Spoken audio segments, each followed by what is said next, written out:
O Banco Mundial anunciou recentemente a disponibilização de 24 milhões de dólares para a reconstrução de 1.000 habitações em Moçambique, especificamente nas províncias de Nampula e Cabo Delgado, no âmbito do projeto de desenvolvimento urbano no norte de Moçambique. Esta ação faz parte de um pacote mais amplo de financiamento, no valor total de 140 milhões de dólares, destinado à melhoria das condições habitacionais e ao reforço da resiliência climática em comunidades vulneráveis da região. À primeira vista, a medida soa como uma esperança para milhares de moçambicanos que enfrentam desde há anos as consequências da pobreza estrutural, do conflito armado em Cabo Delgado e dos desastres naturais que se agravam com as mudanças climáticas. No entanto, por trás da cortina de solidariedade internacional, começa a se desenhar uma realidade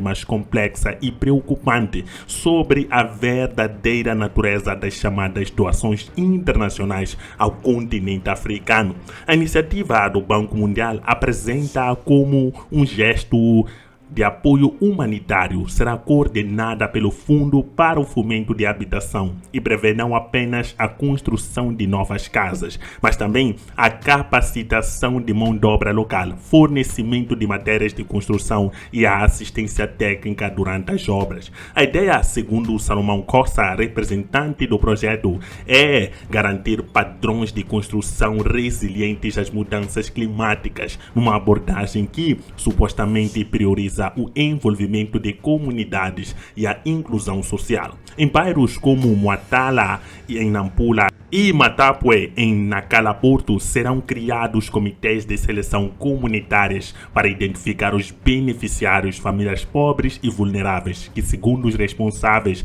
realmente necessitam de melhoramento habitacional. Contudo, por mais nobre que pareça o discurso, é impossível ignorar uma questão de fundo. Até que ponto essas chamadas doações são de fato gestos altruístas desprovidos de interesses geopolíticos e econômicos? Em muitos países africanos, o Banco Mundial e outras instituições financeiras internacionais têm exercido um papel ambíguo, oscilando entre o apoio técnico e a imposição de políticas econômicas que frequentemente amarram os governos locais a uma lógica de dependência e submissão.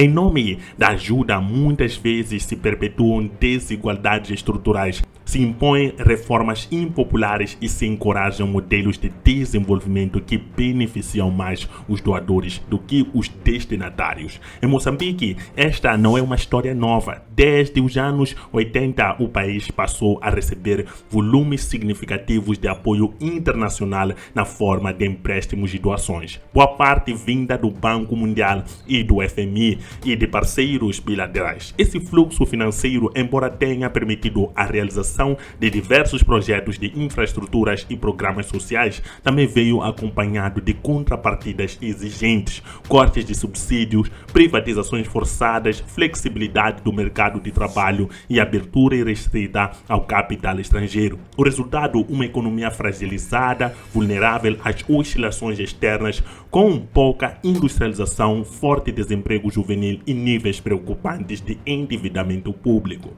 A chamada ajuda internacional muitas vezes chega com uma etiqueta invisível. Não é exatamente um presente, mas um pacto onde os termos reais raramente são divulgados ao público. No caso do Banco Mundial, apesar de parte do financiamento ser classificada como doação, os montantes maiores quase sempre envolvem empréstimos concessionais com juros reduzidos. Sim, mas com exigências políticas claras. Os países que aceitam essa ajuda passam a adotar sob supervisão reformas estruturais que afetam diretamente a forma como administram seus recursos, orçamento e prioridades. E isso coloca em risco a soberania nacional. Quando se observa mais de perto o cenário africano, percebe-se que Moçambique não está sozinho. Países como Ghana, Quênia, Zâmbia e Tanzânia também recorrem em diferentes momentos ao Banco Mundial para financiar programas sociais e obras públicas. Em muitos desses casos, os governos se endividam profundamente e parte significativa dos recursos nem sequer permaneceu nos países, voltando ao exterior por meio de contratos com empresas estrangeiras, consultorias internacionais e aquisições de matérias importadas. Em outras palavras, a ajuda muitas vezes beneficia mais os fornecedores e as economias dos países doadores do que os beneficiários diretos no continente africano. A armadilha, portanto, é sofisticada. Em vez de exploração aberta, como no passado colonial, a nova lógica opera por meio de mecanismos financeiros e discursos tecnocráticos. O domínio não se dá pelas armas, mas pela dívida, pela dependência técnica e pela imposição de reformas travestidas de modernização. O país que precisa de ajuda aceita as condições impostas, pois recusar pode significar o bloqueio de fundos, o descrédito internacional ou a fuga de investidores. É uma chantagem silenciosa, mas extremamente eficaz. Para o povo moçambicano, que ainda sofre os impactos de um conflito violento em Cabo Delgado, da insegurança alimentar, do desemprego e das alterações climáticas, qualquer intervenção que prometa melhoria de vida é bem-vinda. No entanto, é essencial que essas soluções não sejam apenas remendos temporários que encubram problemas mais profundos. A reconstrução de casas é importante, mas precisa vir acompanhada de políticas que priorizem a soberania econômica, o fortalecimento das capacidades locais, o investimento em indústrias nacionais e a criação de sistemas de governação transparentes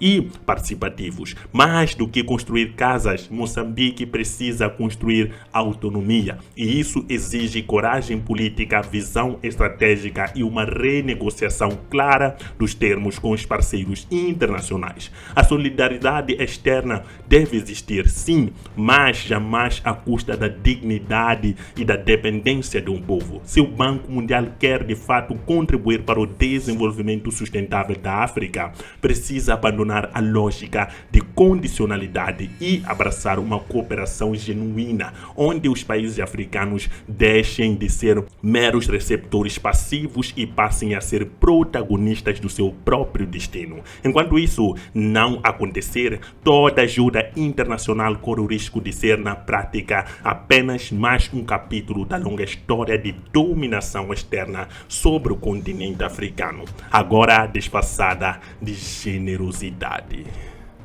É isso, mais dinheiro para Moçambique, dessa vez 24 milhões de dólares para reforçar a reconstrução de casas para poderem aguentar aquilo que são as condições climáticas em Moçambique. Nós sabemos muito bem que nos últimos anos Moçambique tem sofrido com vários ciclones, várias mudanças climáticas, e hoje o Banco Mundial decide ajudar Moçambique com uma primeira remessa de 24 milhões de dólares para poder resolver esta situação. Mas o que muitos moçambicanos não entendem é porque tantos anos de doação não refletem uma real mudança para o país e para a África também.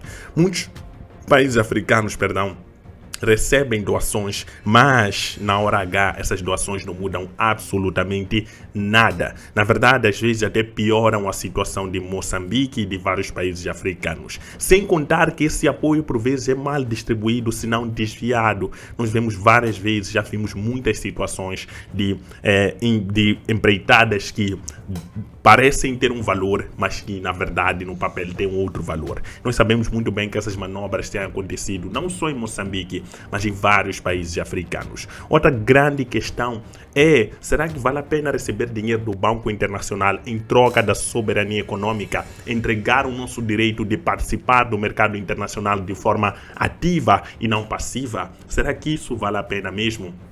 Essas e várias questões que têm sido feitas, principalmente por cidadãos moçambicanos preocupados com a economia. Nós sabemos que a economia dos países africanos é uma economia super fragilizada por conta, muitas vezes, desse mercado aberto que só permite com que se drene matérias-primas e não se faça uma industrialização efetiva dos países que realmente precisam. Moçambique é um país rico em recursos naturais, mas é um país que só serve para ser drenado a matéria-prima, não para tirar o produto acabado. Esse é um dos maiores problemas do continente africano, porque nós estamos a abrir mão de mais lucro, estamos a abrir mão de mais emprego para os jovens africanos. Não estou a dizer que Moçambique não precisa de ajuda, mas Moçambique precisa de uma ajuda que não torne dependente. De que adianta ajudar Moçambique hoje, mas amanhã o país continua dependente dessas remessas de ajuda? Isso é que deve cessar de forma definitiva.